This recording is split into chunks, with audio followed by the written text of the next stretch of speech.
here we go. Hey everybody, it's me, Bill again. Stuart has asked me to read you guys a story from Scooby-Doo called The Mysterious Castle. The Mysterious Castle doesn't sound too scary. Hopefully it isn't because, I don't like scary things, but we'll see what happens.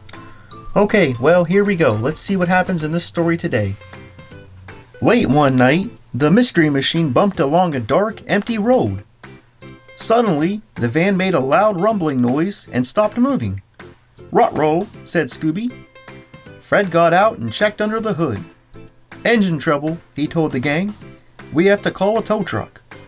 But nobody had a phone. Velma and Daphne looked around.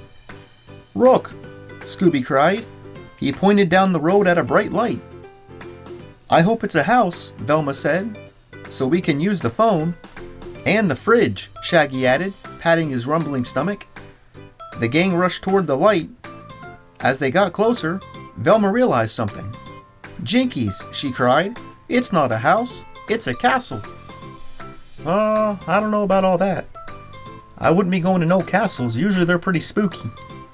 Maybe this one's a good one. We'll find out.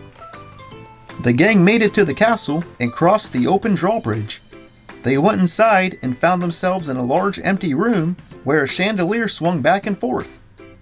"That's funny," said Daphne. "There's no breeze. What's making it move?" "Roast," Scooby whispered to Shaggy. Suddenly, a strange man in an even stranger outfit came into the room. The man opened his mouth to speak, giving Scooby and the gang a great view of his sharp, pointy teeth. "Rings," said Scooby. "He's a vampire," Shaggy cried. Shaggy and Scooby ran away, and the vampire chased them.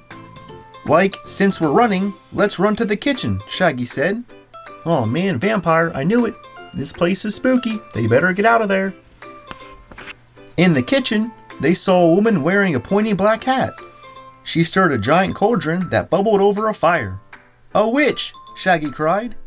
"You two are perfect," said the witch. "Just what I need." "No way," Shaggy said. "We're not part of your spooky recipe."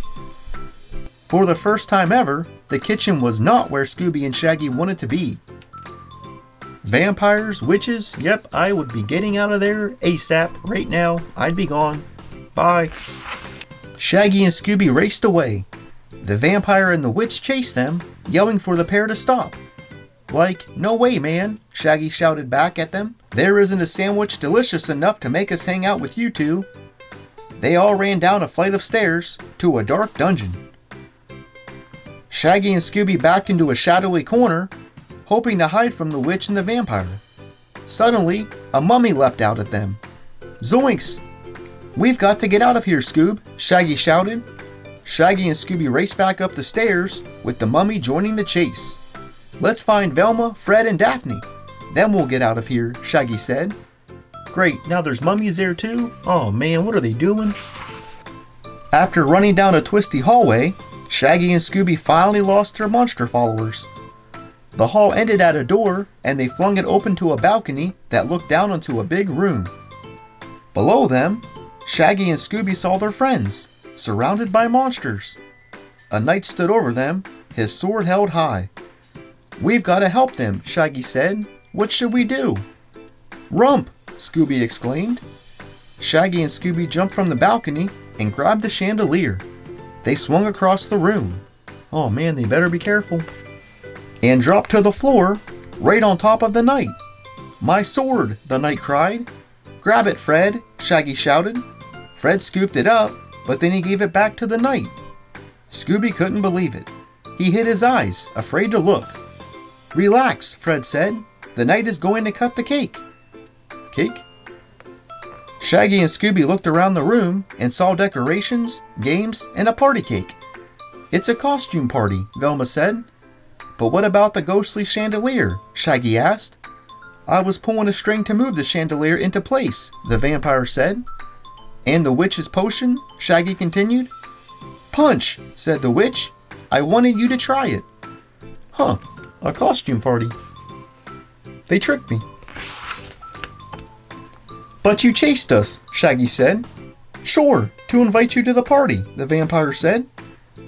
Like we knew it the whole time, right, Scoob? Shaggy said. We were just acting. Scooby looked around at all the smiling faces. He stood up and bowed. Scooby-Dooby-Doo!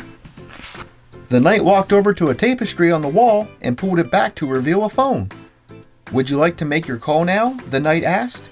Oh, no rush, Shaggy said. How about some cake first? Everyone at the party thought that was a great idea. Yeah, that is a good idea. The end.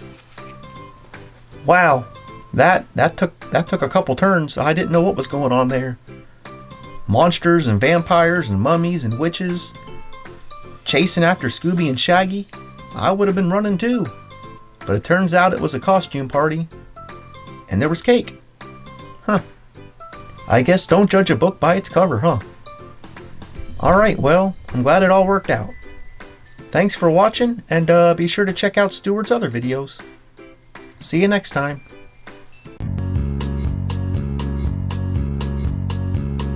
Thanks for watching. See you next time.